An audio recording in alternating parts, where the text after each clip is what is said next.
সম্প্রতি অনুষ্ঠিত হয়ে গেল বাংলা ফিল্মফেয়ার অ্যাওয়ার্ড। সেখানে হাজির ছিলেন টলিউডের জনপ্রিয় সব তারকারা।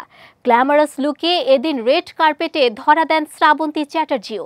কিন্তু সেখানে তার দেয়া ছোট্ট সাক্ষাৎকার এখন ভাইরাল।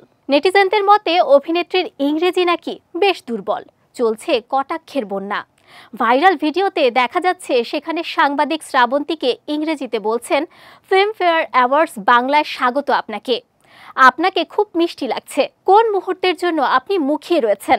এই প্রশ্নের জবাবে অভিনেত্রী বলেন, মাই ফ্রেন্ডস আর পারফর্মিং সুপার এক্সাইটেড, অর্থাৎ আমার বন্ধুরা আজ পারফর্ম করবে, তাই আমি দারুণ উচ্ছ্বসিত। এরপর যখন তার কাছ থেকে জানতে চাওয়া হয় যে তিনি কোনো নির্দিষ্ট একটা পারফরমেন্সের জন্য অপেক্ষা করছেন কি, তখন জানিয়ে দেন তিনি শুভশ্রীর পারফরমেন্সের জন্য মুখিয়ে আছেন।